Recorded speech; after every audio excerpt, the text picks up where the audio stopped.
यूं तो कामरान बुखारी साहब को आप बाकायदगी से टैग टीवी पर देखते हैं, मगर अब हमने एक और प्लानिंग की है कि बहुत ही बाकायदगी के साथ हफ्तावार उनका शो मेरे साथ तजिए के हवाले से पेश हुआ करेगा, जो थर्सडे को आप देखा करेंगे।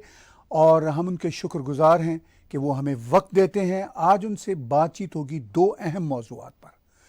पाकिस्तान के प्राइम मिनिस्टर इमरान खान के ख़िलाफ़ अपोजिशन ने नो कॉन्फिडेंस का मोशन पार्लियामेंट में पेश कर दिया, और यूँ लगता है कि जैसे ये नो कॉन्फिडेंस सिर्फ अपोजिशन का ही नहीं बल्कि शायद पाकिस्तान की आवाम का भी है।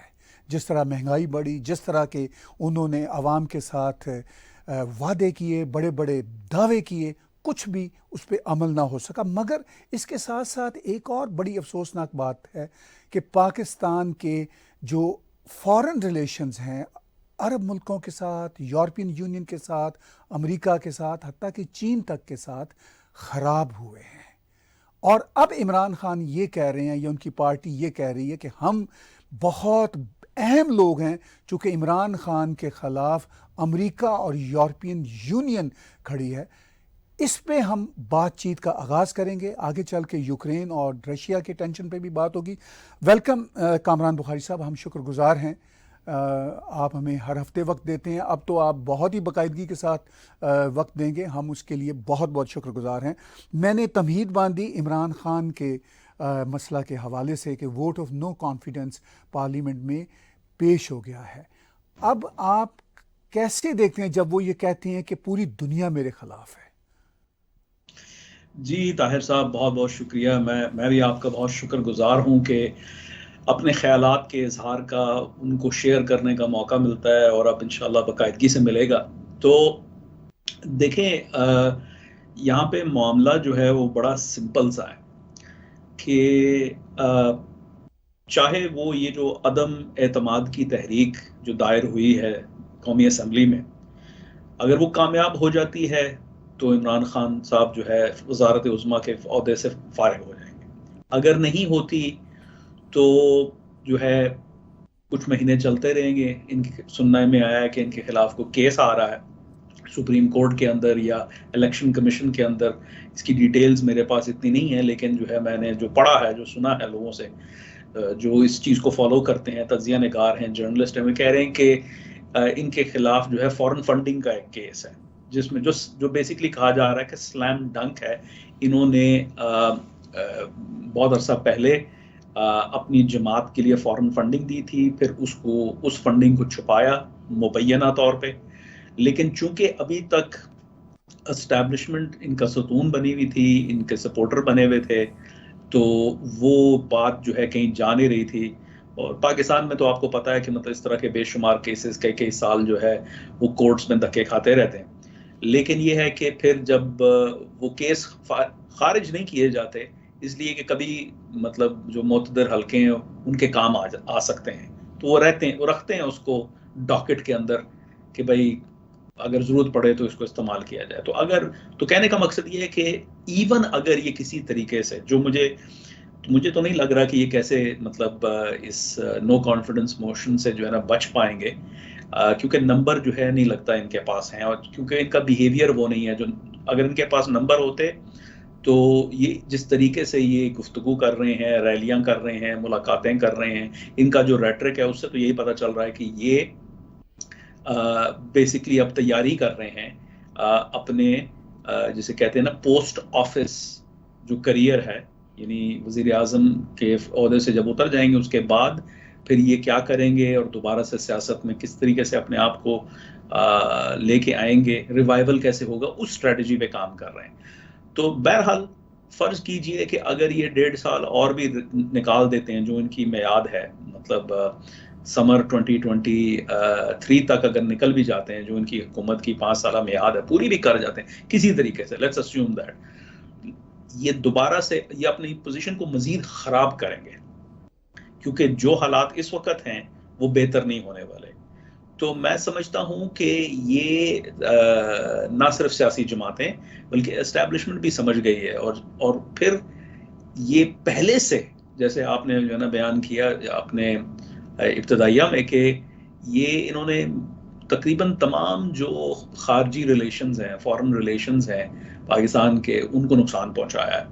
और उसमें आप कहना भूल गए भारत का, तो भारत को के हवाले से भी गो के एस्टेब्लिशमेंट कम अज़ कम पिछले साल फरवरी मार्च से, जब से वो LOC पे सीज फायर हुआ था, तो एस्टेब्लिशमेंट ये चाह रही थी कि हालात नॉर्मलाइज किए जाए भारत के साथ, टेम्परेचर कम किया जाए। ये मैं और आप पहले गुफ्तगू कर चुके हैं, लेकिन ये बदस्तूर उस चीज़ को, उस पे जो है हठधर्मी दिखा रहे थे और अपनी मनमानी कर रहे थे। तो कोई ऐसा रिलेशनशिप नहीं है जो कि मतलब पाकिस्तान का इनके दौरे हुकूमत में जो है वो महफूज रहा हो। और अब वो बेसिकली एंटी को भी उन्होंने अप कर दिया, जिसको अंग्रेजी में कहते हैं अपींग द एंटी। वो बेसिकली अब ये कह रहे हैं कि ये नैरेटिव तैयार कर रहे हैं कि अगर उनसे हुकूमत गई तो क्यों गई। ये तो वो नहीं कहना चाहेंगे ना कि भाई वो हमारी कारकर्दगी ठीक नहीं है, तो कोई नहीं कहता, तो कोई उन्हें कोई हीले बहाने नजर आने चाहिए। तो अब उनका एक नया नैरेटिव है कि मेरे खिलाफ जो है आलमी सतह के ऊपर साजिश हो रही है, क्योंकि मैं पाकिस्तान के लिए एक आज़ादाना खारजा फॉरेन पॉलिसी मुरतब करना चाह रहा था। तो वो बहुत सारे लोग जो हैं, जाहिर है जो इनके कैंप में, जो इनके कोर वोटर हैं, जो इनका बेस है, और इस यहाँ पे इनकी मुमासलत मैं सदर ट्रंप से दोबारा करना चाहूँगा कि जो इनके ट्रू बिलीवर्स हैं वो इनको मतलब लिटरली सेंट समझते हैं कि ये बहुत ही ईमानदार आदमी है, और वो ईमानदारी के ऊपर इस कदर जोर है कि वो जो तबका है, जो इनका वोटर है, जो इनका लॉयल वोटर है, लॉयल जो मतलब जो इनका यूं कहिए कि सपोर्टर है, वो कारकर्दगी के ऊपर कोई बात नहीं करता। और वो नैरेटिव जो है जूं का तू जो आता है PTI की तरफ से, उनकी जो इंफॉर्मेशन ऑपरेशंस की जो दुकान है, वो उसको वो कहते हैं अंग्रेजी में दे ईट इट अप, उसको जूं का तू हजम कर लेते हैं। वो कूल एड जो पिलाई जाती है सपोर्टर्स को, वो आजकल बहुत ज़्यादा पिलाई जा रही है। आप ट्विटर पे जाएं, दीगर और सोशल मीडिया पे जाएं, यहाँ तक कि जो हर किसी के जो व्हाट्सएप नेटवर्क्स हैं, सर्कल्स हैं, उनमें भी जो है ना लोगों को ये इस चीज़ की बाज़गश नज़र आएगी कि चूँकि इमरान खान पाकिस्तान को जो है वो एक आज़ाद और ख़ुद मुख्तार ममलिकत बनाना चाहते थे, तो बाहर की ताकतों ने अंदरूनी जो बकौल उनके चोर डाकुओं के साथ मिलके तो उनकी हुकूमत को गिराने की कोशिश की जा रही है। और वो बहुत ही जिसे कहते हैं एक मुश्किल हालात में मुकाबला कर रहे हैं।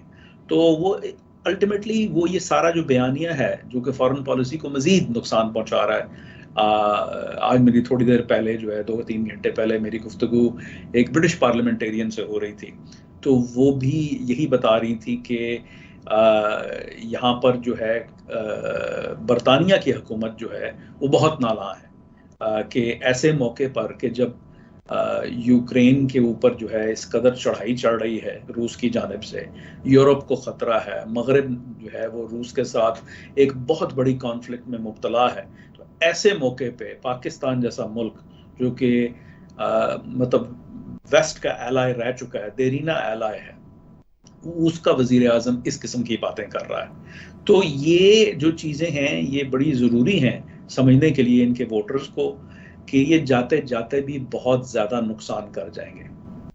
देखिए, आपने कहा कि ये जाते जाते भी बहुत नुकसान करते नज़र आ रहे हैं, और इन्होंने अभी 2-3 दिन पहले भारत के कॉन्टेक्स्ट में कहा कि यूरोपियन यूनियन पाकिस्तान को ख़त लिख रही है, ये भारत को क्यों नहीं ख़त लिखती। तो भारत के साथ जो ऑब्सेशन है इनका, इनके अपने वोट बैंक के लिए, वो आप कैसे देखते हैं। और इसके साथ साथ ये जिस तरह ललकार रहे हैं, ये 3 रोज़ पहले की बात ही नहीं, कल भी इन्होंने जिस तरह ललकारा और ओपोजिशन को कहा कि मैं अगर ये सरवाइव कर गया वोट ऑफ नो कॉन्फिडेंस तो मैं आपका वो हाल करूंगा कि जो आप देखते रहेंगे। ये किस तरह की लैंग्वेज है इंटरनेशनल लेवल पे, भारत के हवाले से, खुद इंटरनल इश्यूज पे, आप इसको कैसे देखते हैं। देखिए, इसमें साफ जाहिर है ताहिर साहब कि ये कोई जमहूरी अकदार की अक्कासी नहीं है, ये उसके बरक्स एक फाशिस्ट किस्म की अकदार की अक्कासी है कि जहाँ जो है जो पॉपुलिस्ट लीडर है वो अपने आप को कानून, आईन, दस्तूर उससे मुबर्रा समझता है वो अपने आप को, वो जीरो सम गेम कर रहा है। वो कहता है कि मैं हूं, वो एक सिंगल पार्टी स्टेट बनाना चाह रहा है। वो, उसका प्रोजेक्ट ये है कि भाई ये जो पाकिस्तान तहरीक इंसाफ है यही पाकिस्तान को आगे ले जाएगी। उसके अंदर कॉम्प्रोमाइज, या वो जिसको अंग्रेजी में हम कहते हैं सम एटीट्यूड, के भाई कोई भी जो है बिल्कुल जो है वो मनफी एक्टर नहीं होता और कोई भी बिल्कुल जो है मुस्बत एक्टर नहीं होता। हकीकत दरमियान में होती है। अच्छाइयाँ हर जमात में होती हैं, हर लीडरों में होती हैं, बुराइयाँ हर जमात और हर लीडर में होती हैं। इस जो है जहन को तो उन्होंने बिल्कुल कभी अपनाया ही नहीं। इस तरह की जो जहनियत है कि जहां वो मिल के चलें, अपोजिशन के साथ बात करें, इनके बहुत सारे मसले हल हो जाते, इनकी हुकूमत की परफॉर्मेंस बहुत बेहतर होती। आज जिन हालात में ये अपने आप को पाते हैं कि जहां इनसे इनकी हुकूमत जा रही है, वो उसमें ना पाते, इन हालात में वो कभी भी ना आते अगर वो इस किस्म का एटीट्यूड ना रखते कि भाई मैं ही मैं हूं, बाकी सब तो इस मुल्क के दुश्मन हैं और नेशनल सिक्योरिटी थ्रेट्स हैं। और ये बहुत नुकसान किया है यानी इमरान खान साहब ने, और ये अवाम के साथ बहुत जुल्म हुआ है। उस खास तौर पे उस अवाम के साथ जो इनके साथ है, जो इन पे भरोसा करती है, जो इन पे एतमाद करती है, जो समझती है कि ये सच्चे हैं, उनको धोखा दिया जा रहा है। उनको एनालिसिस की दुनिया से हटाकर ख्वाबों की दुनिया में ले जाया जा रहा है और बड़े अरसे से ये हो रहा है। और ये इमरान खान साहब तो चले जाएंगे, लेकिन पीछे इस किस्म का जो माहौल छोड़ जाएंगे, जो पोलराइज्ड किस्म का, जो एक आइडियोलॉजिकल, जहां पर जो है वो जीरो सम गेम की एटीट्यूड है, वो जो है वो बहुत नुकसान करेगा अपना पाकिस्तान का। उसका जो मामला है वो जल्दी हल नहीं होने वाला। इमरान खान साहब से शायद जान छूट जाए, लेकिन ये जो गंद वो छोड़ के जा रहे हैं, ये इससे हम बहुत अरसे तक भुगतते रहेंगे। और मैं यहाँ पे ये बात भी ऐड करना चाहूँगा कि देखें, पाकिस्तान तो 47 में बना था। 25 साल जो है वो बेसिकली एक तरह से वो मुल्क अड्रिफ्ट रहा, और फिर उसके जो ईस्टर्न विंग था वो बांग्लादेश बन गया। तो जो पाकिस्तान आज है उसका क़याम 1971 के जो है ना दिसंबर में हुआ था। उसके बाद जो है हमने भुट्टो साहब का दौर देखा, उसके अंदर भी बहुत अपहीवल था, लेकिन कम से कम एक आइन मिल गया। और फिर उसके बाद उस आइन को विदिन 3 इयर्स जो है 4 साल में, विदिन 4 इयर्स उसको बेसिकली रद्द कर दिया गया, मार्शल लॉ लग गया। तो जब 1988 में दोबारा जमहूरियत का प्रोसेस शुरू हुआ, मैं नहीं कहूँगा जमहूरियत बहाल हुई, जमहूरियत का प्रोसेस या सफ़र जो है जो मुनक़ता हो गया था, दोबारा शुरू हुआ। तो मैं वहाँ से जो है मैं जो है ना सुनने वालों की तवज्जो 1988 की तरफ दिलवाता हूँ, और उसको लेके आते हैं 2018 तक। यानी ये जो 30 साल का जो अरसा है 88 से लेके 2018 तक, ये बड़ा इंटरेस्टिंग है इन द सेंस के जो सियासी जमातें थी उन्होंने गलतियां की, पाकिस्तान पीपल्स पार्टी ने गलतियां की, पाकिस्तान मुस्लिम लीग नवाज ने गलतियां की, छोटे जो रीजनल ग्रुप्स हैं NQM, अवामी नेशनल पार्टी, JUI, JI, ये जितने ग्रुप्स थे इन्होंने गलतियां की और फिर उसका खमियाजा भी भुगता। एस्टैब्लिशमेंट से बहुत गलतियां हुई, मुशर्रफ साहब का मार्शल लॉ आया, वो दौर बहुत लंबा था।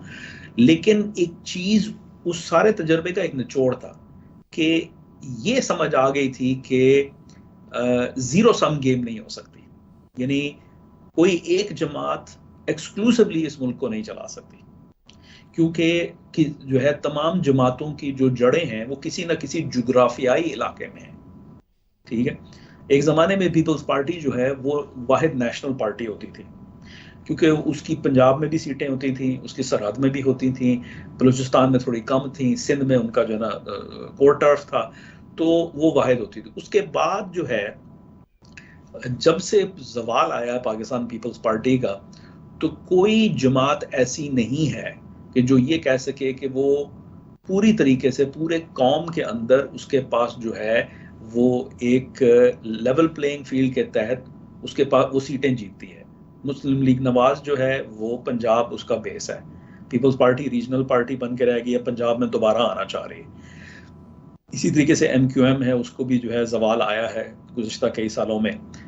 ANP का जवाल आया है, JUI का आया है। अब JUI कुछ थोड़ी सी उभरती हुई नजर आ रही है। कहने का मकसद ये है कि इन तमाम प्लेयर्स ने ये समझ लिया था कि हमें एक दूसरे के साथ कॉम्प्रोमाइजेस करके चलना है, लेन देन करके चलना है। सियासत लेन देन का नाम है। लेकिन जब PTI आई है, PTI का जो आना है मतलब इलेक्टोरल पॉलिटिक्स के अंदर, पहले तो बड़े अरसे तक इनकलाबी पार्टी के तौर पे जो है ना बाहर रही ना, तो फिर जब से सीटें लेनी शुरू की 2013 के इलेक्शन में बहुत बड़े पैमाने पे इनको जो है ना वो सीटें मिली, कुछ 36-37 सीटें थी इनकी। फिर इनको जो है एस्टैब्लिशमेंट की मदद से ये 2018 का इलेक्शन जितवाया। तो वो जितने लेसन्स थे 30 साल के, वो हम एक तरह से तारीख में फिर से वहीं पहुंच गए। क्लॉक रिवर्स हो गई कि वो जीरो सम गेम हो गई कि भाई या हम हैं या तुम हो। यानी वो जो जमहूरी एक माहौल है जिसके अंदर आप जो है अपोजिशन और इलाकाई जमातों के साथ आप मिलजुल कर करते हैं। अभी आप इसी को देख लें, इनके अपने जो एलाइज हैं, यानी पाकिस्तान मुस्लिम लीग काफ जो है, जो चौधरी बरादरान की है, उनके साथ जो है इनका वो एक लव हेट का रिलेशनशिप था। वो उनसे मिलना भी नहीं चाहते थे। अब जाके वो मतलब वो कुछ दिन पहले इनकी मुलाकात हुई है, क्योंकि अब इनके हालात ख़राब हैं, तो ये अब बेसिकली स्क्रैम्बल कर रहे हैं अपनी हुकूमत को बचाने के लिए। लेकिन इन्होंने नहीं किया। और फिर जो मतलब ऑपोजिशन में थी जमातें, उनको तो इन्होंने बेसिकली जो है वो पर्सोना नॉन ग्रेटा, एक पराया का स्टेटस दे दिया कि बस इनकी जगह जेलों में है और हमारी जगह हुकूमत में है। ये बहुत नुकसान हुआ है पाकिस्तान का, ये इस एटीट्यूड का कि या हम, अगर वो कहते हैं ना कि मतलब माई वे और द हाईवे, ये इसने जमहूरियत की को नुकसान पहुंचाया है। इसने लोगों की जहनियत को नुकसान पहुंचाया है। ये मिथ क्रिएट की गई कि एक बहुत ईमानदार शख्स है, ठीक है, और लेकिन इसके इर्द गिर्द वही लोग थे जो पिछली हुकूमतों में थे। ये बड़ा फैसिनेटिंग डायनामिक है कि इनका जो वोटर है और इनका सपोर्टर जो यानी अमेरिका, कनाडा, UK में भी है, मगरब में भी रहता है, वो बड़ा पढ़ा लिखा है, बड़ा अकॉम्प्लिश्ड है। लेकिन वो ये चीज नहीं समझने से कासिर हैं कि एक आदमी जो है वो उसकी ईमानदारी पे मुल्क नहीं चल सकता, अलेज्ड ईमानदारी पे। वो तो अभी that's remains to be seen. और ये बता देना कि बाकी सब चोर डाकू हैं, ये एक बहुत इम्पॉसिबल सिचुएशन क्रिएट कर दी है। और ये हम पाकिस्तान को जिसे कहते हैं ना कि पीछे धकेल दिया गया। इसीलिए मैंने 88 का जिक्र किया कि एक सबक सीखा था बाकी जमातों ने कि कोई एक भी दूसरे के ऊपर ज़ेर नहीं कर सकता और खुद हावी नहीं हो सकता। लेन देन से ही मामला चलेगा, गिव एंड टेक, कॉम्प्रोमाइजेस का नाम पॉलिटिक्स है। पब्लिक पॉलिसी पाकिस्तान के अगर तरक्की होगी, आवाम की खुशहाली होगी, उसका रास्ता पॉलिटिकल कॉम्प्रोमाइज के थ्रू होता है, ना कि एक आदमी आता है और कहता है मेरी जमात जो है, जो कि बेसिकली बाकी जमातों की जो वो लेफ्ट ओवर्स हैं उनसे बनी हुई है, ठीक है, जिनको हम इलेक्टेबल्स कहते हैं, मैं आपको जो है पाकिस्तान को कामयाब करके दिखाऊंगा और बाकी सबको हमें ख़त्म कर देना चाहिए। ये ट्रेंड जो है, इसके साथ हम स्ट्रगल करेंगे, पाकिस्तान में लोग स्ट्रगल करेंगे आने वाले कई सालों तक। अभी हमने पीछे बात की और आपने भी बात की कि भारत के साथ भी तल्लुकात ख़राब किए इमरान खान की सरकार ने। अभी फिर उन्होंने कहा जी कि यूरोपियन यूनियन जो है मुझे ख़त लिख रही है, भारत को नहीं लिख रही। तो इस पे आप कैसे कमेंट करेंगे? जी देखें, इसमें फिर वही बात आ जाती है ना कि आप जो है वो अंग्रेजी में कहते हैं एप्पल्स एंड ऑरेंजेस का कंपैरिजन कर रहे हैं आप। तो भारत के जो ताल्लुकात हैं मगरिब के साथ, भारत की जो इकॉनमी है, भारत के जो मजमूई तौर पे जो फॉरेन रिलेशंस हैं, उनकी नौइयत पाकिस्तान की फॉरेन रिलेशन से बहुत मुख्तलिफ है। ये एक हकीकत है, ठीक है। बहैसियत पाकिस्तानियों को दुख होता है कि जो है उनका मुल्क ने तरक्की नहीं की और भारत ने तरक्की कर ली। फिर जब वो एक तरह से हिस्टोरिक राइवलरी भी आ जाती है बीच में, तो फिर वो बात मजीद चुभती है लोगों को पाकिस्तान के अंदर। लेकिन मैं समझता हूँ कि ये एक हकीकत है कि भारत के साथ वो क्यों बिहेव करेंगे, उनको क्यों किसी बात पे खत लिखेंगे। ये दुनिया मफादात का खेल है। जैसे कश्मीर में जो है जो काम हुआ, उसके ऊपर बड़ी तनकीद हुई, न्यूयॉर्क टाइम्स में भी पब्लिश हुआ, वाशिंगटन पोस्ट में भी पब्लिश हुआ। लेकिन अमेरिका की रियासत ने मगरिब की जो अलायंस है उसने इस चीज को जरूरी नहीं समझा कि वो इसके ऊपर भारत के साथ जो है कुछ सख्ती से पेश आए, क्योंकि मुफादात होते हैं, ठीक है। कोई मुल्क जो है वो दोस्त नहीं होता। वो एक 19वीं सदी के जो है साबिक वजीर आजम है बरतानिया के, लॉर्ड पैमर्स्टन, तो उनका एक कॉल बड़ा मशहूर है कि there are no permanent friends और एनिमीज, ओनली परमानेंट इंटरेस्ट। यानी वो बरतानिया की बात कर रहे थे कि हमारे कोई परमानेंट दोस्त और दुश्मन नहीं है। अगर कोई चीज़ जो है ना मुस्तकिल है हमारे मतलब मामलात में, बरतानिया के मामलात में, वो है हमारे कौमी मफादात। तो ये दुनिया कौमी मफादात का, स्टेट जो है इंटरेस्ट का नाम है। जो जियो पॉलिटिक्स होगी, फॉरेन पॉलिसी होगी, नेशनल सिक्योरिटी होगी, जब इस चीज़ को तरतीब दी जाती है तो इस बात पे थोड़ी किया जाता है कि हाँ भाई किसी को आपका रवैया किसी बात पे क्या लगे, या आप अपने अंदर जो है ना अंदरूनी मुल्क क्या कर रहे हैं, जब तक कि उस बाहर के एक्टर को आपके कुछ करने से नुकसान ना हो।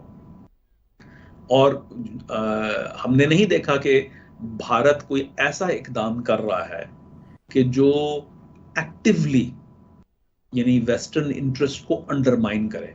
भारत जो है वो बड़े अरसे से, यानी पहले तो वो सोवियत कैंप में था कोल्ड वॉर के दिनों में, 90 की दिहाई से जो है ओपन अप हो रहा है, होता चला आ रहा है। और अब तो ये है कि अमेरिका के साथ जो है क्वाड में भी है, और उसके जो रिलेशंस हैं बड़े स्ट्रेटेजिक लेवल के रिलेशंस अपना, ना सिर्फ अमेरिका के साथ बल्कि यूरोपियन ममालिक के साथ भी, लेकिन साथ साथ वो रूस को भी साथ लेके चल रहा है क्योंकि रूस से उनकी तजारत है। अब मसला ये है कि वो तो अपने जो उनकी इकोनॉमिक रियलिटीज हैं भारत, उसको देखते हुए आगे बढ़ रहा है। अब पाकिस्तान के अंदर अफसोस से मुझे ये कहना पड़ता है और कि बड़े ज़माने तक, यानी 70-75 साल कर लें, तो जो इकोनॉमिक मफादात हैं उनकी जो है बुनियाद पे पॉलिसी तरतीब नहीं दी गई।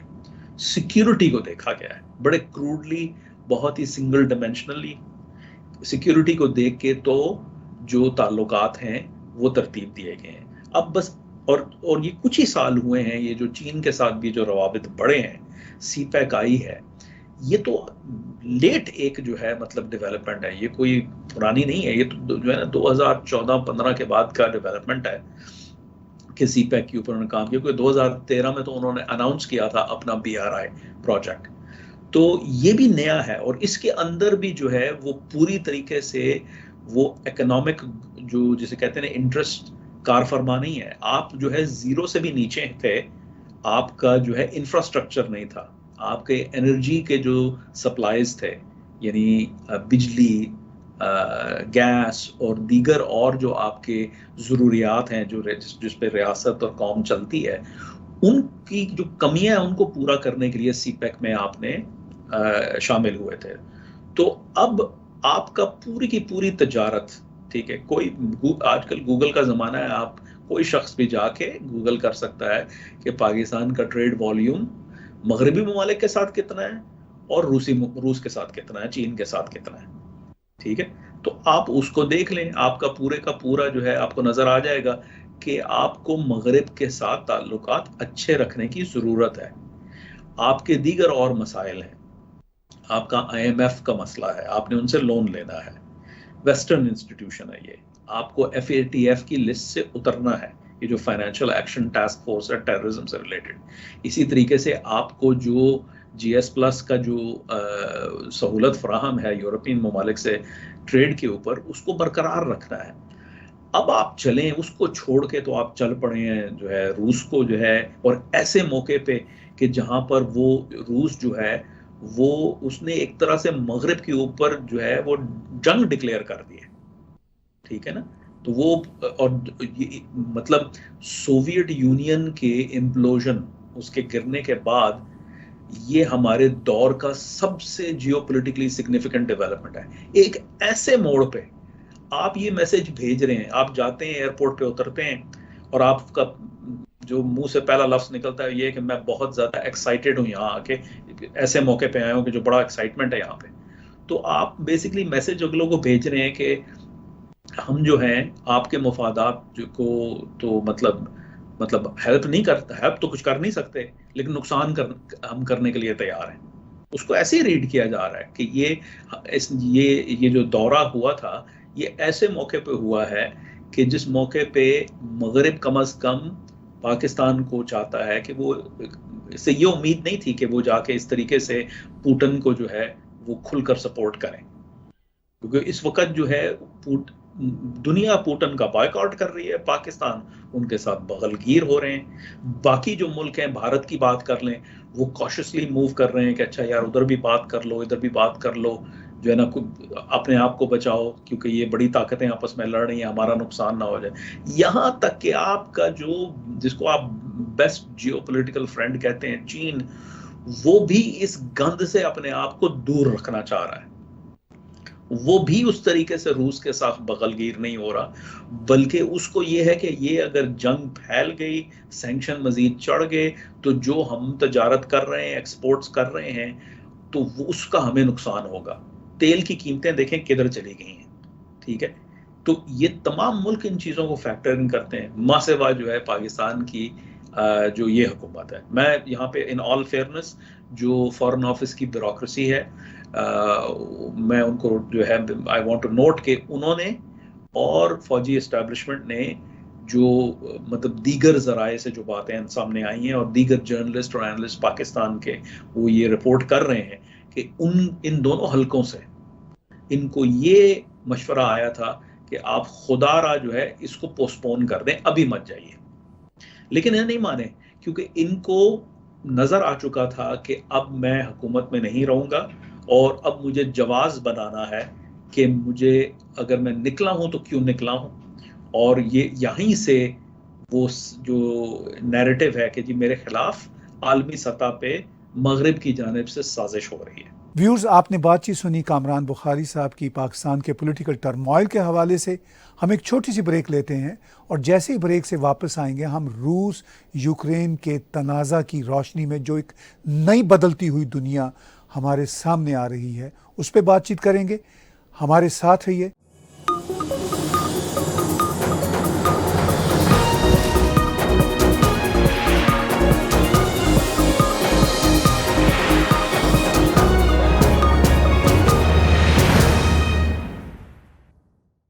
Subscribe TAG TV YouTube channel and press the notification button.